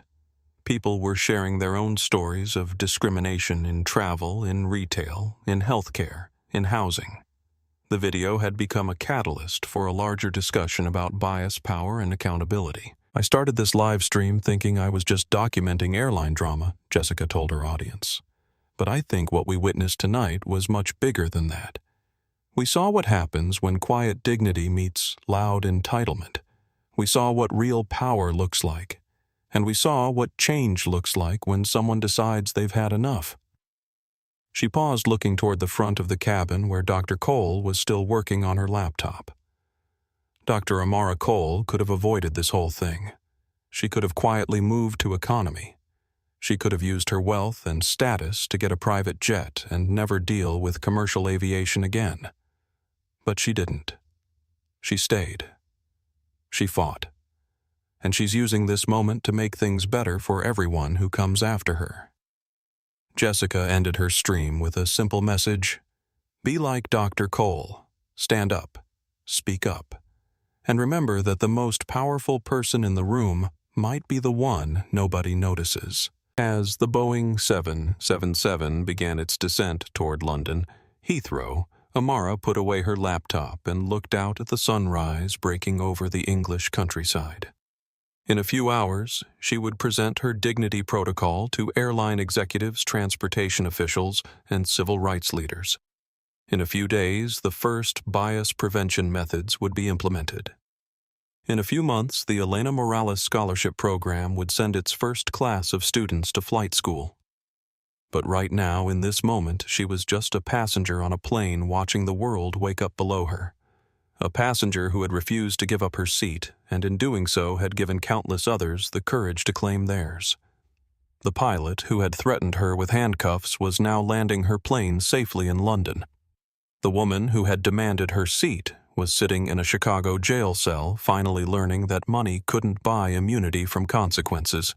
And the flight attendant who had tried to help her was about to become the face of a scholarship program that would change lives. Sometimes justice looked like revolution. Sometimes it looked like evolution. And sometimes it looked like a quiet woman in a tracksuit who refused to move. The wheels of Flight 847 touched down at London Heathrow at 7:23 a.m. local time, exactly 12 minutes ahead of schedule. Captain Rivera had flown with mechanical precision, his hands steady on the controls despite the internal earthquake that had shattered his world 6 hours earlier. As the Boeing 777 taxied toward the gate, passengers could see news vans lined up along the terminal perimeter, their satellite dishes pointed toward the sky like mechanical flowers following the sun. Dr. Amara Cole remained in her seat as the plane rolled to a stop. She could see the media circus waiting for her, but she wasn't ready to face it yet. There were phone calls to make consequences to set in motion and an industry to transform. Her first call was to Nina Washington, who answered on the first ring despite the early London hour. "The world is watching," Nina said without preamble. CNN, BBC, Fox, MSNBC. "They all want interviews. The Secretary of Transportation's office has called 3 times, and we've received over 200 requests for comment from journalists around the globe." "Schedule a press conference for this afternoon," Amara replied. "But first, I need you to fast-track the dignity protocol. I want legislation drafted within the week." "Already done. Our legal team has been working through the night, and the scholarship program, the Elena Morales Aviation Scholarship, will be announced today. We're funding 50 full scholarships for the first year with priority given to women and minorities in airline service positions." Amara smiled. "What about Captain Rivera? Transcontinental Airways has suspended him pending investigation." "But Amara, there's something else. The story has evolved beyond just this incident. Social media users have started sharing their own experiences with airline discrimination. We're seeing a movement building. Indeed, the hashtag #Flight847Justice had become a rallying cry for anyone who had ever been discriminated against while traveling. Stories poured in from across the globe: a disabled veteran forced to crawl off a plane. When airlines damaged his wheelchair, a family separated because agents didn't believe Latino parents could afford first-class tickets. An elderly Asian woman strip-searched because security assumed she was hiding something. Each story added fuel to a fire that was spreading beyond aviation into hospitality, retail, and corporate America. The video of Amara calmly defending her seat while Victoria Blackwell screamed had become a symbol of dignity triumphing over entitlement. But the most immediate consequences were still unfolding in Chicago. Victoria Blackwell sat in a Cook County holding cell. Her designer clothes wrinkled, her makeup smeared, and her previous life rapidly dissolving around her. The arrest video had been viewed over 15 million times across all platforms. Someone had created a remix of her diamond member scream that was trending on TikTok. Her photo was being shared as a meme about entitled behavior, but the social media humiliation was nothing compared to the real-world consequences cascading through her life. Her phone call to her husband Richard had been brief and devastating. "You've destroyed us," he had said simply before hanging up. By the time her plane had taken off, Richard had already contacted his divorce attorney and begun moving assets into accounts she couldn't access. Blackwell Capital Management, Richard's hedge fund, was in crisis mode. Their biggest clients were pulling investments afraid to be associated with the discrimination scandal. The firm's compliance officer was fielding calls from the SEC about potential bias in their hiring and investment practices. But Victoria didn't know any of this yet. She was focused on the immediate problem of getting out of jail. Her bail hearing was scheduled for 9 a.m., and her attorney was painting a grim picture. "The charges are serious," he explained through the plexiglass. "Filing false police reports disrupting a commercial flight harassment. The video evidence is overwhelming.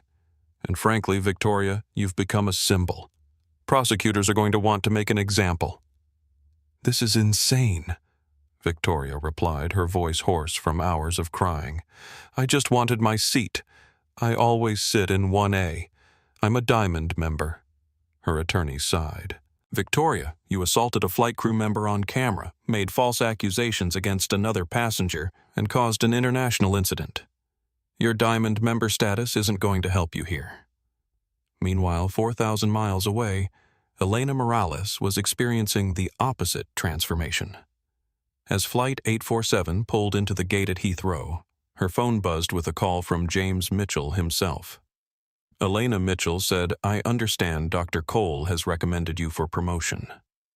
"Yes, sir. I'm still processing everything that happened. You did the right thing. You checked the facts when others made assumptions. You tried to de-escalate when others escalated. You documented everything when others turned away. That's exactly the kind of leadership we need." Mitchell paused. "I'm promoting you to Senior Crew Chief effective immediately. You'll also be joining our new Dignity Protocol implementation team. And if you're interested, the company will sponsor your pilot training." Elena felt tears streaming down her face. "Sir, I don't know what to say. Say you'll help us make sure this never happens again." Back on the plane, Jessica Martinez was experiencing her own life-changing moment. Her phone showed notification after notification. Netflix wanted to discuss a documentary deal. Major news networks were offering correspondent positions. Book publishers were reaching out about her story. But the message that meant the most came from her grandmother, Mija. "I saw the video. You used your voice to help someone who needed it. I'm proud of you." Jessica wiped away tears and began packing her camera equipment. She had boarded this plane as a travel blogger with 50,000 followers. She was getting off as a citizen journalist whose work had sparked an international conversation about justice and equality. Captain Rivera, meanwhile, was facing his own reckoning. As passengers deplaned around him, he sat alone in the cockpit staring at his pilot's license. 25 years of flying, hundreds of thousands of passengers transported safely, and it would all be remembered as footnotes to this one night of catastrophic judgment. His phone buzzed with a text from his union representative. "Don't talk to the media. Don't make any statements. We're exploring options for rehabilitation and retraining." Rivera almost laughed at the word rehabilitation, as if his problem was addiction instead of something deeper, something more fundamental about how he saw the world and his place in it. His daughter Maria had finally called him back. "Dad," she said, her voice thick with disappointment. "How could you do this? How could you threaten an innocent woman with arrest just because she didn't look like she belonged? I thought I was doing my job," Rivera replied weakly. "Your job isn't to judge people, Dad. Your job is to fly the plane. And you let your prejudices turn you into someone I don't recognize." The conversation had ended with Maria asking for time and space to process what her father had done. Rivera understood he might not speak to his daughter again for a very long time. As passengers finally finished deplaning, Dr. Amara Cole stood up and collected her belongings. She had spent the last hour of the flight working on her phone, setting consequences in motion that would ripple through the aviation industry for years to come. Her first call had been to the board of directors at Skyward Dynamics. "We're implementing new lease requirements," she told them. "Any airline that wants to lease our aircraft will need to meet new standards for bias prevention and customer dignity. No exceptions." Her second call was to the International Air Transport Association. "I'm proposing new industry-wide standards," she explained. Airlines that fail to meet them will be excluded from our leasing network. Her third call was to Senator Elizabeth Warren's office. I want to testify before Congress about discrimination in commercial aviation, she said, and I want to propose federal legislation. Each call was another domino falling, another change happening, another barrier being removed for the next person who might find themselves in seat 1A. Elena appeared beside her as she prepared to leave the plane. "Dr. Cole," she said softly, "I wanted to thank you again. Not just for the promotion and the scholarship opportunity, but for showing me what courage looks like." Amara smiled. "Elena, you showed courage tonight. You could have stayed silent, followed orders, and kept your job safe. Instead, you did what was right, even when it was hard. That's the definition of courage." "What happens next?" Elena asked. "I mean with Captain Rivera, with the industry, with all of this." Amara paused at the aircraft door, looking back at the cabin that had become a battleground for dignity and justice. "Change happens," she said simply. "Real change, lasting change. The kind that makes sure no one else has to fight for their right to exist in spaces they've paid to occupy." As Dr. Amara Cole stepped off the aircraft and onto the jet bridge, she could hear the crowd of journalists and supporters waiting in the terminal. She could see the camera flashes through the windows. She knew that in a few minutes she would become the public face of a movement she had never intended to start. But she had learned something important during the flight. Sometimes the most powerful thing you can do is refuse to move. Sometimes revolution looks like a quiet woman in a tracksuit who says no and means it. Sometimes justice is as simple as claiming the seat you paid for and refusing to give it up. Behind her, Captain Rivera was completing his post-flight checklist with the mechanical precision of a man going through the motions. His career was over, his reputation destroyed, his family disappointed. But he was still breathing, still thinking, still capable of learning from the worst mistake of his life.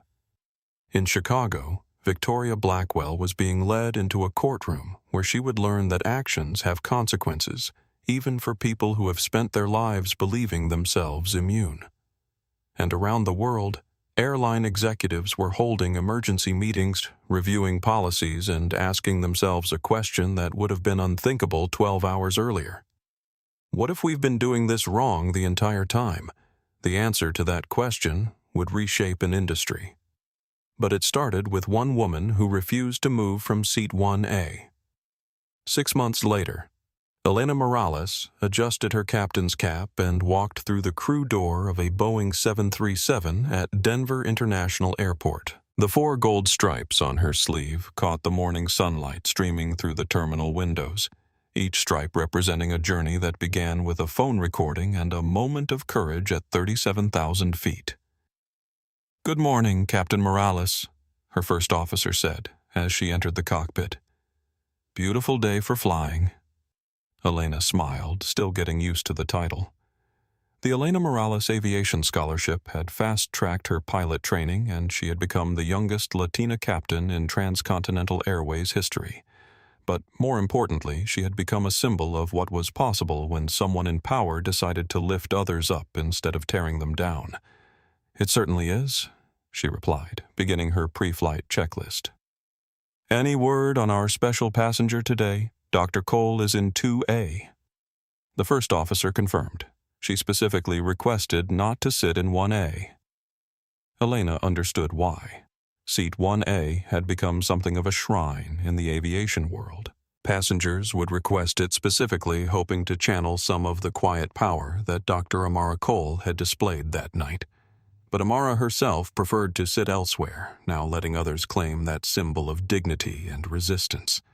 The transformation that had begun on Flight 847 had spread through the industry like ripples in a pond. The Dignity Protocol was now federal law signed by the President in a ceremony that featured both Dr. Cole and Elena as honored guests.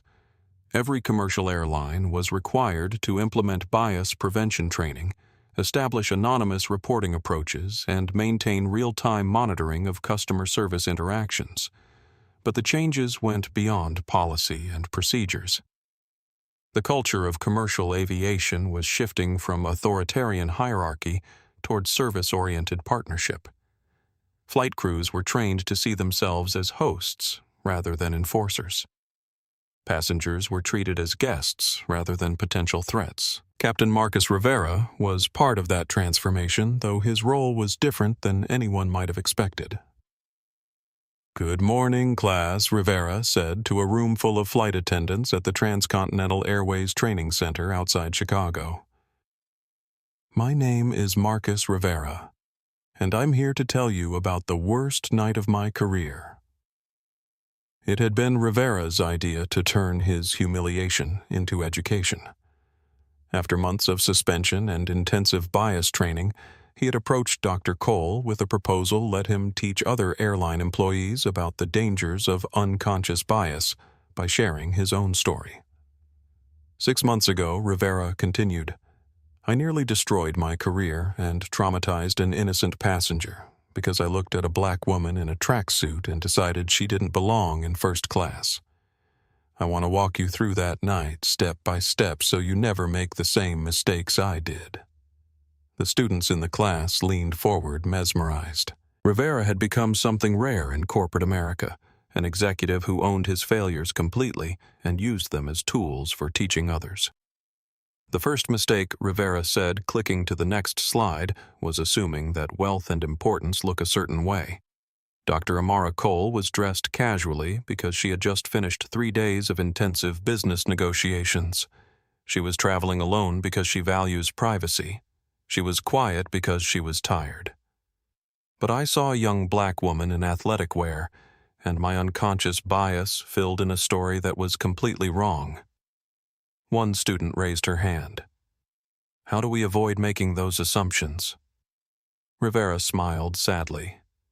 "You start by admitting you make them. Everyone has biases. The danger isn't having them, it's pretending you don't. When you acknowledge your biases, you can catch them before they turn into actions." Meanwhile, in a congressional hearing room in Washington, D.C., Dr. Amara Cole was testifying before the Senate Committee on Commerce, Science, and Transportation about the broader implications of airline discrimination. "Senators," she said, looking directly at the camera that was broadcasting the hearing live on C-SPAN, "what happened to me on Flight 847 was not an isolated incident. It was a symptom of deeper problems in how we think about service dignity and who belongs where in our society." The committee chair, Senator Lisa Murphy from Ohio, leaned forward. "Dr. Cole, you've proposed significant changes to federal transportation law. Can you explain how these changes would prevent future incidents?" "The Dignity Protocol creates 3 layers of protection," Amara replied. First, mandatory bias detection approaches that use artificial intelligence to identify patterns of discriminatory behavior before they escalate. Second, independent oversight boards with the power to investigate and impose sanctions. Third, financial incentives for airlines to maintain high standards of customer dignity. Senator James Crawford from Texas, who had initially opposed the legislation, asked Dr. Cole, "Isn't this government overreach? Shouldn't private companies be free to manage their own customer service?" Amara paused, choosing her words carefully. "Senator, with respect, that argument assumes that discrimination is a customer service issue. It's not. It's a civil rights issue. When airlines take federal subsidies, use federal airspace, and operate under federal regulations, they accept the responsibility to treat all passengers with equal dignity." The hearing room erupted in applause from the gallery where dozens of airline discrimination victims had come to show support. But the most powerful moment came when Senator Crawford asked, "What would you say to critics who claim you're using your wealth and influence to impose your personal agenda on the industry?" Amara leaned into her microphone. "Senator, my personal agenda is making sure that no young black woman ever has to choose between her dignity and her destination. My personal agenda is ensuring that courage isn't required just to occupy a seat you've paid for. If that's controversial, then we have bigger problems than airline policy. The video of that exchange would be viewed over 50 million times and become a defining moment in the national conversation about corporate accountability and civil rights. Victoria Blackwell, meanwhile, was having her own transformation, though it looked very different from the others. After pleading guilty to the charges against her, Victoria had been sentenced to 200 hours of community service and mandatory bias training. She was currently working at a homeless shelter in Chicago's South Side, serving meals to families who looked very much like the woman she had tried to humiliate 6 months earlier. "Mrs. Blackwell said, "Dorothy Washington, the shelter director, table 12, needs coffee refills." Victoria nodded and picked up the coffee pot, her hand still not quite steady. The divorce had been finalized 3 months ago, taking with it most of her wealth and all of her social status. Her friends from the country club no longer returned her calls. Her name had become synonymous with entitled behavior. But something unexpected was happening in the shelter. Away from the luxury and privilege that had insulated her from reality for decades, Victoria was meeting people whose stories challenged everything she thought she knew about poverty, dignity, and worth. "Thank you, honey," said an elderly black woman as Victoria refilled her cup. "You're new here, aren't you?" "Yes, ma'am," Victoria replied quietly. "Well, welcome. We appreciate people who are willing to serve. It takes a special heart to see folks when they're struggling and still treat them with kindness." Victoria felt tears threatening. She had spent her entire adult life demanding service, assuming it was her right to be catered to. Now she was learning what it meant to serve others and discovering a sense of purpose she had never experienced in her previous life of leisure and entitlement. That evening, Victoria did something she had never done before. She called the victim advocate who had been assigned to her case and asked for Dr. Cole's contact information. "I need to apologize," Victoria said. "Really apologize. Not because my lawyer told me to, not because it might help my case, because I was wrong and I need her to know that I understand that now." The advocate was skeptical. "Mrs. Blackwell, Dr. Cole has moved on. She's focused on changing approaches, not punishing individuals." "Please," Victoria said. "I'm not asking for forgiveness. I'm not asking for anything. I just need her to know that I finally understand what I did wrong." A week later, Victoria found herself in an unlikely setting, a coffee shop in Chicago's Loop, sitting across from Dr. Amara Cole. The meeting had been arranged through lawyers and advocates with strict parameters about what could and couldn't be discussed. Dr. Cole Victoria began, her voice shaking slightly. "I know I don't deserve your time or attention, but I needed to tell you in person that I was wrong. Not just about the seat, but about everything. About how I saw you, how I saw the world, how I thought money and status gave me the right to treat people like they were less than human." Amara listened without interruption, her expression neutral but not unkind. "I've been working at a homeless shelter," Victoria continued. "Serving people I would have looked right through 6 months ago. And I've learned that dignity isn't something you earn or buy or achieve. It's something every person has just by being human. I tried to take that away from you, and I'm sorry." Amara sipped her coffee, considering her response. "Victoria," she said finally, "I appreciate you coming here. I appreciate that you've done the work to understand what happened that night. But you should know that my forgiveness isn't what matters most." Victoria looked confused. "What matters," Amara continued, "is that you keep doing the work. Keep serving people who have been dismissed and overlooked. Keep examining your assumptions. Keep using your experience to help others understand how bias works and how it hurts people." Victoria nodded, tears streaming down her face. "I will. I promise I will." "Good," Amara said, standing to leave. "Because the best apology is changed behavior." And the best way to honor the people you've hurt is to spend the rest of your life making sure it doesn't happen to anyone else. As Amara walked away, Victoria remained at the table crying quietly into her coffee. For the first time in her life, she understood that redemption wasn't about being forgiven. It was about becoming someone worthy of forgiveness, whether it came or not. The final transformation was perhaps the most important, though it happened quietly and without fanfare. Dr. Amara Cole stood in the boarding area at Chicago O'Hare, watching passengers line up for Flight 482 to Los Angeles. A young black woman in her 20s was having trouble with her boarding pass, and the gate agent was being patient and helpful, working to resolve the issue without drama or assumptions. 6 months ago, that same interaction might have gone very differently. "Dr. Cole," a voice behind her said. "I'm Jonathan Martinez, Jessica's brother. She told me you might be on this flight." Amara turned to see a young man in a pilot's uniform, 4 stripes on his sleeve, marking him as a captain. "Jessica talks about you all the time," Jonathan continued. "How you inspired her to use her platform for social justice. But she also inspired me. I've been flying for 8 years, and I never really thought about how my actions as a captain affect passengers' sense of dignity and belonging. Your story changed that." Amara smiled. "How so?" "I started a program in my crew called Dignity First," Jonathan explained.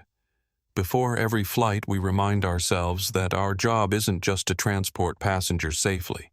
It's to make sure every person who steps on our aircraft feels welcomed, respected, and valued." "That's wonderful," Amara said. "How's it working? Passenger satisfaction scores are up 23% on my routes. More importantly, we haven't had a single discrimination complaint in 6 months. When you treat people with dignity from the start, conflicts don't escalate." As they boarded the aircraft, Amara reflected on the chain of consequences that had started with her refusal to move from seat 1A. Elena was now a captain inspiring young Latinas to pursue aviation careers. Rivera was teaching bias prevention, turning his shame into a tool for education. Victoria was serving others, learning empathy through action. Jessica had become a documentary filmmaker, telling stories of injustice and resistance. And countless airline employees like Jonathan were changing how they approached their jobs every single day. The transformation hadn't been limited to individuals. The airline industry itself had evolved. Passenger bills of rights had been strengthened. Bias training had become mandatory. Customer service metrics now included dignity and respect alongside efficiency and speed. But perhaps the most important change was cultural. The story of Flight 847 had become legend, passed down from passenger to passenger, from employee to employee. It had become a reminder that power could be used to protect rather than punish. That dignity was non-negotiable, and that sometimes the most revolutionary act was simply refusing to move. As her plane lifted off from Chicago, headed toward the California sunset, Dr. Amara Cole opened her laptop and began working on her next project, a foundation that would provide free legal support to anyone facing discrimination in transportation, hospitality, or public accommodation. Because the work wasn't finished, it would never be finished. There would always be another seat to claim, another approach to change, another young person who needed to see that their dignity mattered. But thanks to one night in the sky over Lake Michigan, there was now a roadmap for how to get there. All you had to do was refuse to move, speak your truth, and remember that real power isn't about making others smaller. It's about making the world bigger for everyone. That's the story of Dr. Amara Cole and Flight 847. A story that started with handcuffs and ended with transformation. A story that proved that sometimes the most powerful person in the room is the one sitting quietly in the corner, refusing to give up what's rightfully theirs. If you've been inspired by this story, hit that like button and share it with someone who needs to hear it. Subscribe to our channel for more stories about justice, courage, and the power of standing up for what's right. And remember, your voice matters. Your dignity matters. And sometimes the most important word you can say is simply no. What would you have done in Dr. Cole's situation? How do you think the airline industry can continue to improve? Let me know in the comments below. I read every single one, and your thoughts help shape the stories we tell. Thanks for watching, and remember, real power isn't about putting others in their place. It's about making sure everyone has a place where they belong.